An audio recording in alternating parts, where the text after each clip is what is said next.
Welcome to Astrodology, the podcast that brings you knowledge, wisdom, and principles that can help you find the peace and comfort we all seek and deserve in our lives.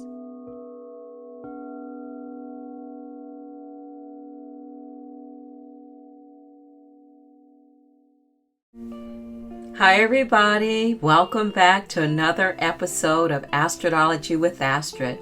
Today this is Moonology as I break down this amazing lunation coming in on November 5th.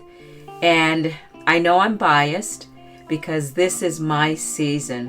When Taurus is on deck, you might as well just say that Scorpio is there because Taurus is on the opposite side of the wheel. Taurus is considered the opposite attracting for Scorpio. We're in Scorpio season, so I couldn't feel any better because I kick off the season. My birthday kicks off Scorpio season. So here we go. Full supermoon in Taurus. This is the second of 3 full supermoons that are going to be back to back. Now it is said that this supermoon in Taurus is going to be the brightest of the year. So if you miss it, it'll be hard to miss it actually. Anyway, on 11/5 Wednesday, I'm recording this the night before the elections. I'll leave it at that. Powerful day tomorrow. We'll see. 5:19 p.m. on Wednesday, November 5th. It's hard for me to even say November. This quarter is zooming by, but you have to admit that OND, October, November, December, are truly the best months of the year. It's the best time to be at the beach, even in California or Florida, because the weather is beautiful. The skies are clear. You put on your hoodie, you put on your scarf, and just breathe in the crisp, fresh air. The mountains are great. Skiers love this time of the year. It's a time of giving. It's a time of receiving. All right, 13 degrees. 13 is a special number, and we'll talk about that in just a moment. But this full supermoon in Taurus is also called the beaver moon, or the frost moon, or the freezing moon. Now, it's nicknamed after beavers because it's the time of the year where beavers seek shelter ahead of the winter season. So they're busy running around prepping so that they don't freeze out. So it's technically, winter begins in December. So during this beaver moon, they get prepared. So we just had the time fall back. So we are moving in close and closing in on the December solstice. So again, the spiritual meaning of this full moon is about illumination, as all full moons are. But this being so bright is going to help to shine a light on things that you need, like protection, warmth, safety, sovereignty. And this lunation brings a sense of deep, deep groundedness because Taurus is an earth sign. Taurus is an earth sign, and this theme continues, and it started with, I'd say it even started with Libra, in that we're taking inventory of the people in our lives and our relationships because Libra and Taurus are both governed by Venus. So the idea is you need to, by all means necessary, figure out a way that you can feel stable and take care of yourself for the couple of months ahead. We only have a couple months ahead to end 2025. This energy of Taurus, whenever a zodiac sign is on deck, we get to tap into the superpower of that zodiac sign. So Taurus should enhance you, or enhance how you feel about pleasure. Taurus, they love the beautiful things in life. Sensual pleasures, especially things like food, delicious and amazing food, decadent food, beautiful clothing, environment. Taurus rules Venus, or Venus rules Taurus, and Pluto rules Scorpio.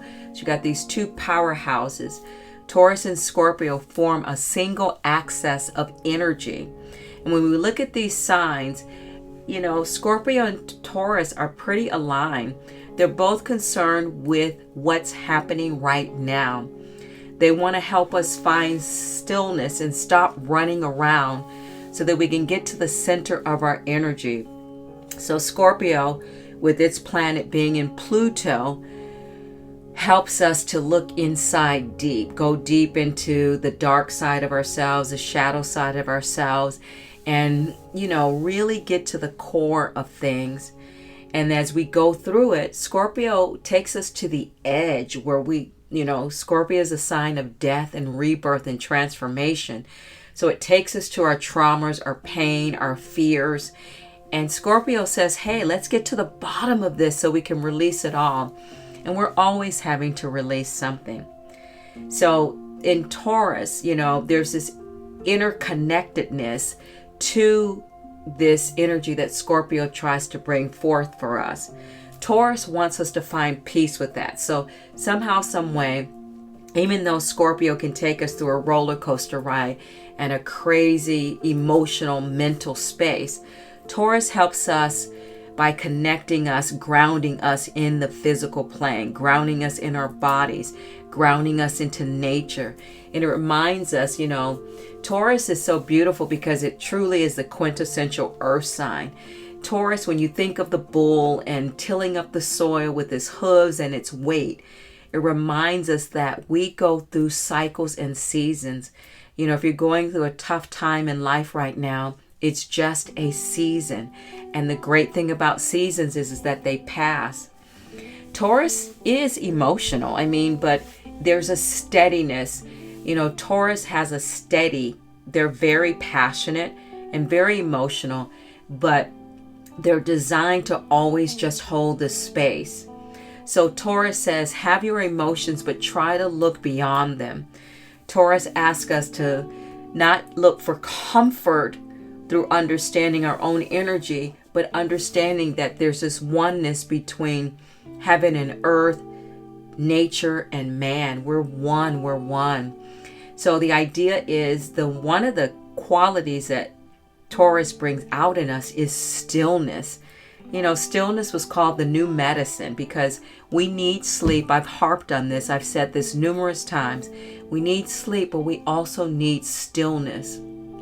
Stillness brings out a deep well of creativity that's inside of us. And this creativity that is connected to the universe can only be heard when we stop. Let's talk about the number 13 degrees right off the riff. 1 plus 3 is a 4, but 13 is the divine feminine number. 13 is the number aligned with the moon. And that is because we have 13 lunations in a year. The number 28 is also connected with the moon because there are 28 days in a lunar cycle. And there are 13 weeks in a season. So 13 is a powerful number because it represents a square. A square is grounded like a table. So it's no wonder we are at 13 degrees during Taurus season that represents that groundedness. And to top it off, Venus is sitting at 28 degrees in Libra. So Venus is exalted right now. That means it's really strong and powerful. 28 is the number. It's number 1, basically, because 8 plus 2 equals 10 equals 1. And think about this. The last 2 new moons in Virgo and Libra were also at 28 degrees. So I feel like the cosmos is doing its part by giving us all these this leadership energy, this fresh start energy. So even though full moons are about releasing and letting go, it's also about being able to open up a new portal, because when you let stuff go, you create space for something else to come in. So on Wednesday, November 5th, the supermoon is the brightest star in the sky. Its closest to Earth makes it really, really big. And again, it's about illuminating. Full moons are about illuminating the blind spots. It's almost like chasing out the fear, chasing out the worry. So Susan Miller, famous astrologer, I want to read an excerpt from her website about this season. Overall, things are moving in the right direction for you. And it looks like you will no longer be feeling the strong tension you've been under in recent months. However, November is due to be challenging for everyone of every sign at both the full and new moons due to Uranus, planet of unexpected developments. As you will see, the picture is not entirely bleak because other bystander planets will swing into action and work to ameliorate the situation.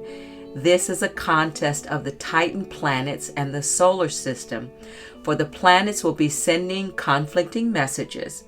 It's good, however, that you will have help that will soften any difficult influence you encounter. So this was Scorpio's message for the month of November.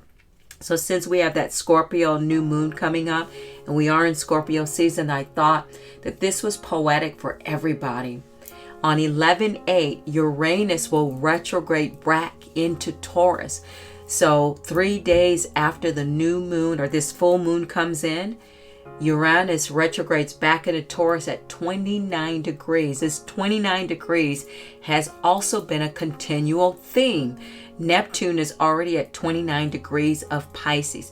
2 and 9 is 11. So we've got this very grounded, number one, spiritual energy. 11 is a spiritual number. So a number of planets are sitting between 1 and 29 degrees right now as we go into this full moon lunation. Neptune at 29 degrees, Uranus at 1 degree, Venus at 28 degrees, Mars at 0 degrees, and Pluto at 1 degrees. Unbelievable. When you think about Taurus, think of this word, realistically. Taurus are really real because they're so connected to the physical plane and the physical body. Favorite phrase for Taurus is I have. Not like I'm going to get or I will. I have, okay? Down to earth. Although Taurus is set in their ways and like to do things their way, slowly and surely, it usually is a really great way to go, you have to admit, because Taurus, before they go running out, they're steady, they're calm. Taurus is considered one of the purest signs in the zodiac because they're so reliable, so steadfast. They have exquisite taste and they love beautiful things, people, places, things. So Taurus, they embody and epitomize beauty, the fullness and the strength of being connected to the material world. I mean, we live in the 3D world, which is very tangible.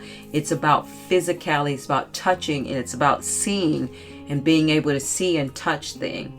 But again, because Taurus is painfully sometimes the slowest moving earth sign, it wants us to take stock and consolidate and clear so that we can come to realize lasting things that are going to be, lasting in our lives.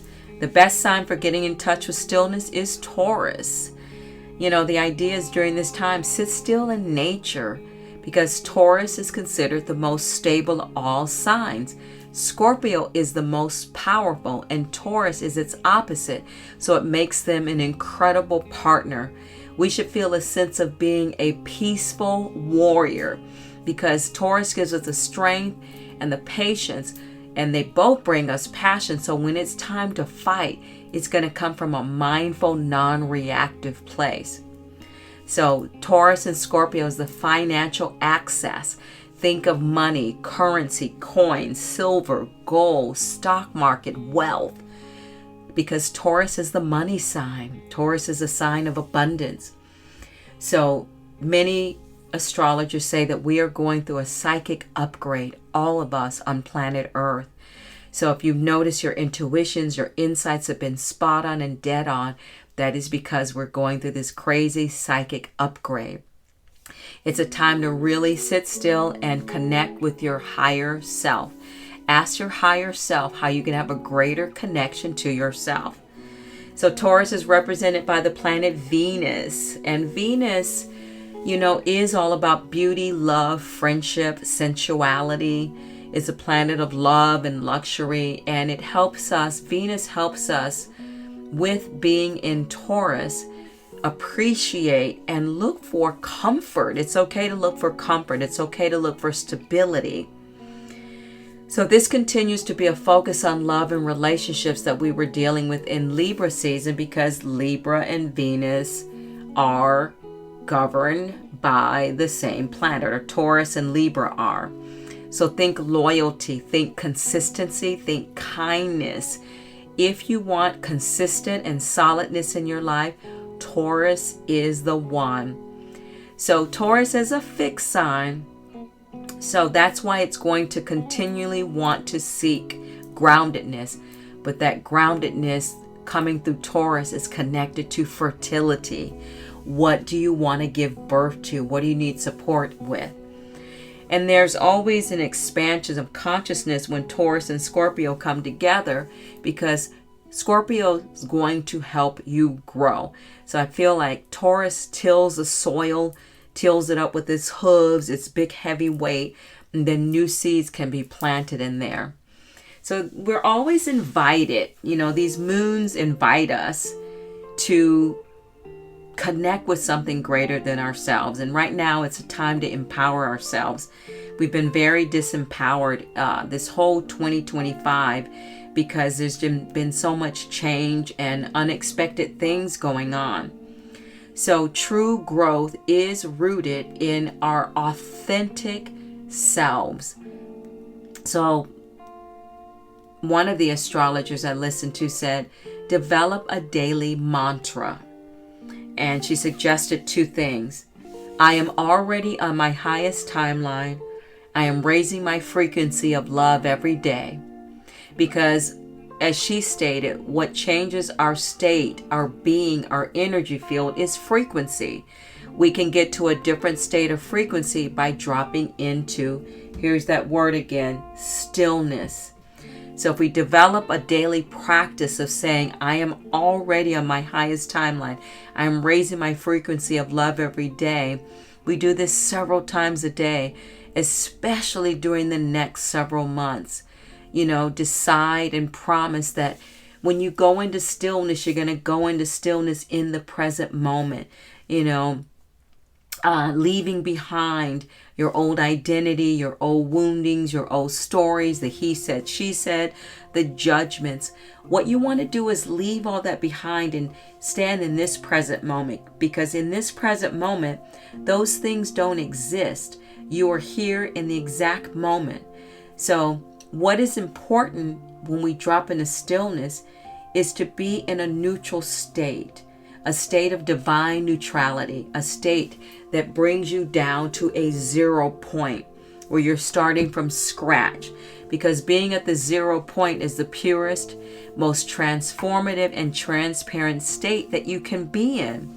Think of being in peace and love. Think of a time when you were really loved, you were really held, and you felt so good and happy. When you go into stillness, think of that and bring that energy in. Peace and love bring you to the absolute 0 point. And this 0 point brings you to coherence. Coherence is a big part, because incoherency brings fear, anxiety, overwhelm. It forces you to work, push, push, push. It brings in static and interference. So stillness, think of stillness. And Sienna Sherman gave these prompts about, as we going through this lunation for these next 2 weeks, so remember the peak is the first 3 days, but we have 2 weeks to live in this beautiful energy. She says 2 questions to ask yourself, or 3. What am I grateful for, and what am I willing to forgive? What do I truly desire, and what are my core values? And she says use these keywords for the full moon in Taurus to build your own affirmations. Shine, illumination, insight, culmination, fulfillment, achievement, values, sensuality, self-worth, nourishment, generosity, loyalty, kindness, grounded. Reading another excerpt from Bustle. I think this is such a great thought. On November 5th, the dialectic of desire between Taurus and Scorpio ignites our atmosphere with the Taurus full moon. This lunation could bring all sorts of temptations and possibilities of adventure our way, with a strong bias towards doing something unexpected. Mars opposite Uranus, exact November 4th, could push us over the edge into riskier territory than usual, which may be just what we need to break with stale patterns and thought and behavior. The moon is literally looming large this month, as she is at a perigee, or the closest to the earth. She will be about 30% brighter than usual, about 15% larger, so bright that she may seem to be at a maximum fullness for several consecutive nights. On a symbolic level, the moon represents the fundamentally relationship ground of being, and this fact of our existence will be echoed in Venus's motions this month. Both desire and dread can be dredged up by Venus transit of Scorpio November 6th through 30th, and many of us will be getting real about what allures us. Should we allow the things we love, the things we so long for, to touch our hearts and transform us? Wow. And I think that thought actually was from Yoga Journal, not Bustle, Yoga Journal. So Neptune moved back into its home planet yesterday. So we're beginning this cycle of a 14-year cycle in Aries. Again, Aries is fiery energy. So until next year, we're experiencing the completion of a spiritual era that began in 2011. And that era helped to shape our beliefs, the collective sense of feeling connected. It helped with our dreaming and our creation. So a powerful shift is underway on November 4th. I'm recording this on November 3rd. So on November 4th, Mars will enter Sagittarius. And Sagittarius is another fire, fearless sign, sparking courage, growth. And that energy will help carry us through the end of the year. In the coming weeks, we are being guided to act with authenticity, to act with purpose, and to defend what we believe in. We are at a time where we need to align with our most authentic path. Even when obstacles, delays, and unforeseen problems arise, we know that they will sharpen our focus and strengthen us, and that will get us to the deep level of clarity. This full moon in November is an opportunity to be present with our senses, to feel grounded, to revel in the wonders available to us. Ruled by Venus, Taurus teaches us that our earthly existence is nothing short of a miracle. The full moon of Taurus is a time to feel your attachment to your comfort zones. These are the places which initially feel like they nurture you, but in fact actually prevent your growth. So Taurus energy can make us get very couch potato, very relaxed. They can show up in staying stagnant in jobs, romantic relationships, even where you live. And stagnation and being comfortable can block you and stop you from manifesting to your highest potential just because they're familiar. So that's one of the caveats of Taurus. Taurus likes to be comfortable. It likes to be steady and be where it is. So we have to take a leap of faith, and Scorpio energy will help us do that, because once you get to the truth and you let go of the nonsense, you can then begin to trust yourself and rely on yourself no matter what goes on. We have to understand that we have home inside of us, and this is a yogic principle. It comes back to that stillness. We can always come back home to ourselves. The tools, the information, everything that we need exist inside. We just have to be willing to have the willingness to actually get still and get to know ourselves. So this moon should make you feel powerful, a little more powerful. Let it come through you like a lightning bolt to illuminate your strength and to show you how strong you really are. Let it bring out your perseverance, because truly that's what we've been doing all year long. We've been persevering through a crazy time never seen before in history. So give yourself some grace. This is a time to connect deeply with your body. Taurus is at once the root chakra, represents the body as well as the heart. So you want to feel your body and senses and feel yourself. Feel the deep dive into unknown without fear, knowing that your higher self's got you. Source, the universe has you.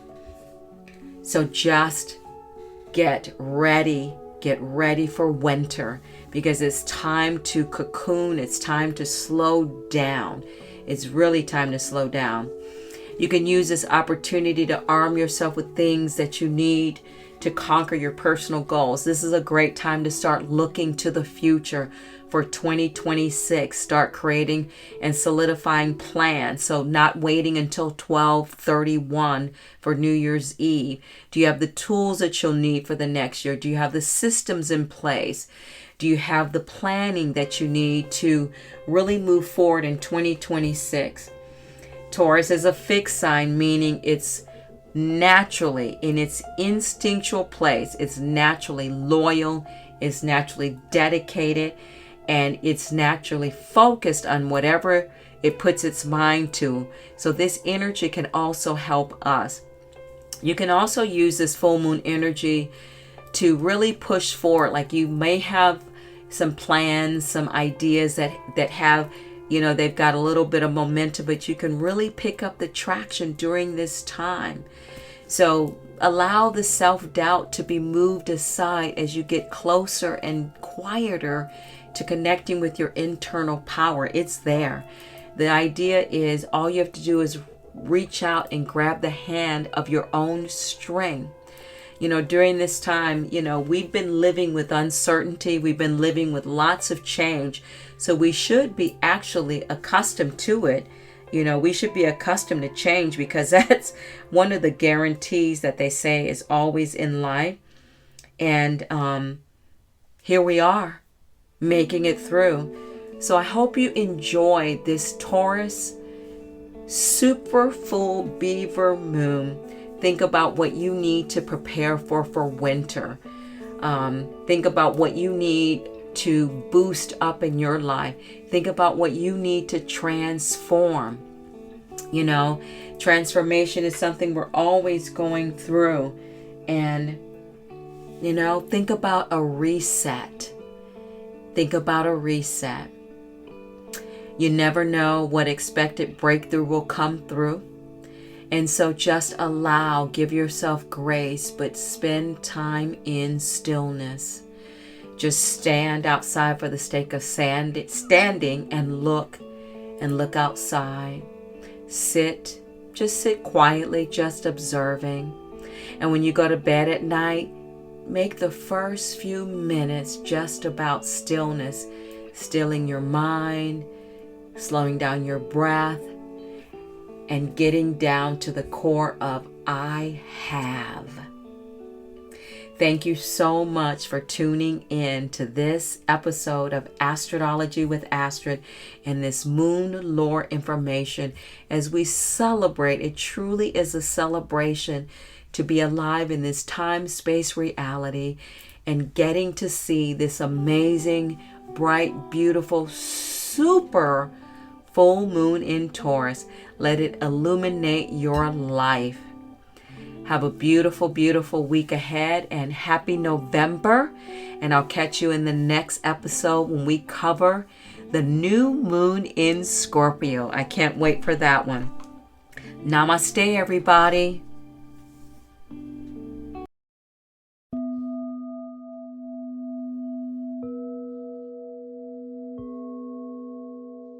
Thank you for listening to Astrodology. If you enjoyed this episode and would like to help support the podcast, please hit the subscribe button and tell your friends about it by sharing this program on social media. You can also follow me on Instagram at Coda Life Goddess or at codalife.com. Coda is COTA, Coda Life Goddess or codalife.com. Thank you again for listening to Astrodology, and I'll see you next time.